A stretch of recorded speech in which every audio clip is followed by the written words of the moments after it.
2008 was a terrible time for many working American families. The worst financial collapse since the Great Depression. The biggest point drop that's ever been seen in a day. Lehman Brothers was forced to declare itself bankrupt. Meltdown in the mortgage industry. 10 years of saving completely gone. This is cataclysmic. 4.4 million jobs were lost. Barack Obama took office at the depth of this terrible depression. If Obama did not take immediate action, the economy would continue to plummet. So he did take action. Obama's fight to raise taxes for millionaires while cutting taxes for the needy. Reducing military spending, strengthening regulations that protect ordinary Americans, and protecting the environment and expanding equal rights. Obama is making investments to create jobs, stimulate the economy, and generating long-term economic growth. Obama took action with the Recovery Act. It cut taxes for small businesses and 95% of working families. It also included emergency funding to support 300,000 educator jobs, 4,600 law enforcement positions, and 200,000 clean energy jobs. He then announced federal assistance to the American auto industry, saving 1.1 million jobs. Today, for the first time since 2004, all 3 U.S. automakers are operating at a profit. Don't bet against the American worker. He provided tax breaks for businesses that hire unemployed veterans. He signed a Small Business Jobs Act, providing loans to help entrepreneurs. He extended unemployment benefits, helping millions of Americans make ends meet as they look for work. He launched the National Export Initiative to double exports in the next 5 years. He passed the HIRE Act, providing incentives to companies that hire unemployed workers. And he cut taxes again by $1,000 for the average working family.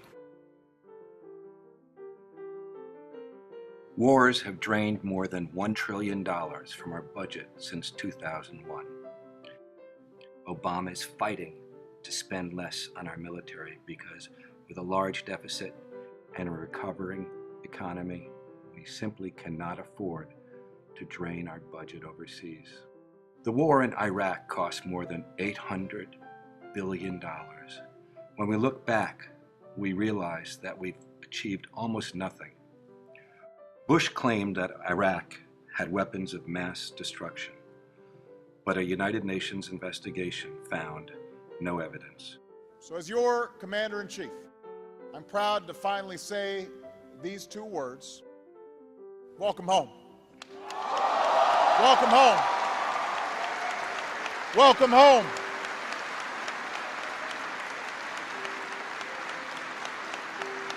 Welcome home.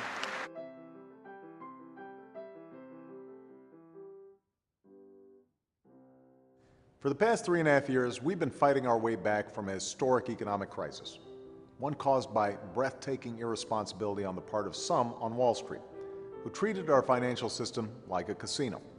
When huge banks take irresponsible risks, it puts the whole country in danger. Obama is establishing rules limiting what banks can do with other people's money. Unfair credit card fees have now been eliminated. There are ground rules against risky financial speculation.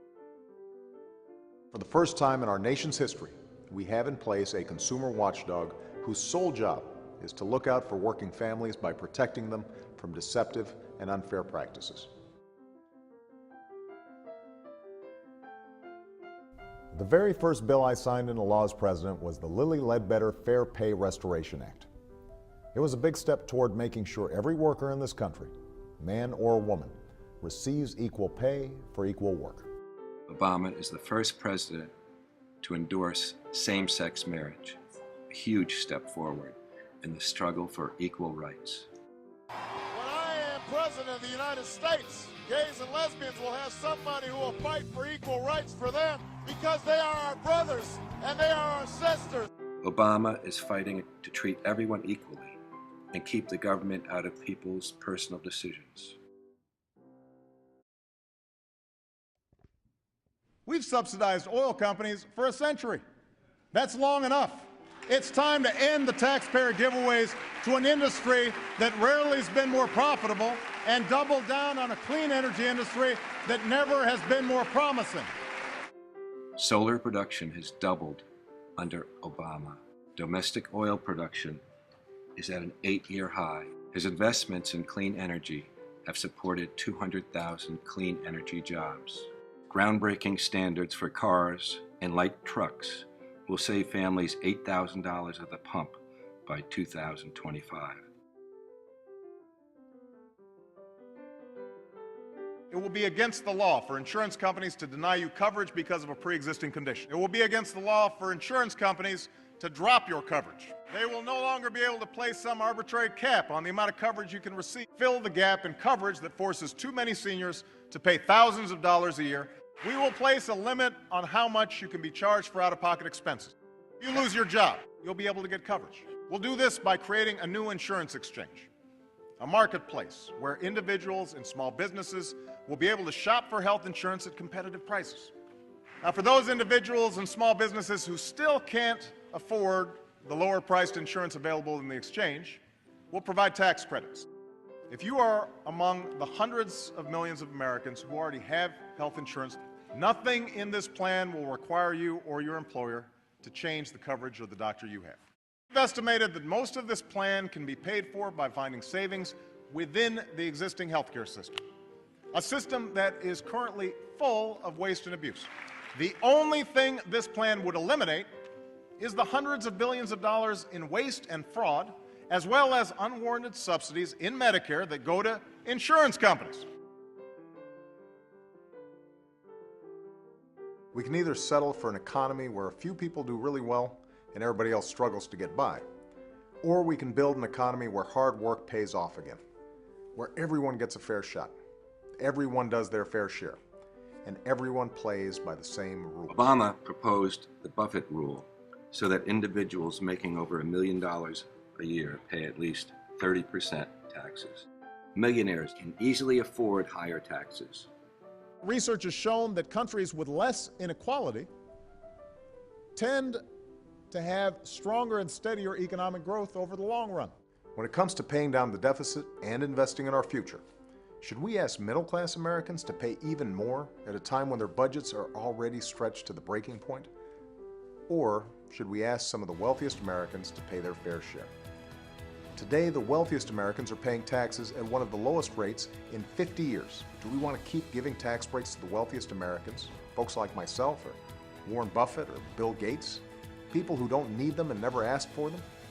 Or do we want to keep investing in the things that will grow our economy and keep us secure? Because we can't afford to do both. Under President Obama, middle-class tax rates are at a historic low. Unlike millionaires, these families need the money. In this country, broad-based prosperity has never trickled down from the success of a wealthy few. It has always come from the success of a strong and growing middle class. Obama has doubled our investment to help students trying to pay for college. He passed the Unemployment Compensation Extension Act, helping millions who have lost their job. Created a fund to help 5.9 million homeowners suffering from falling house prices.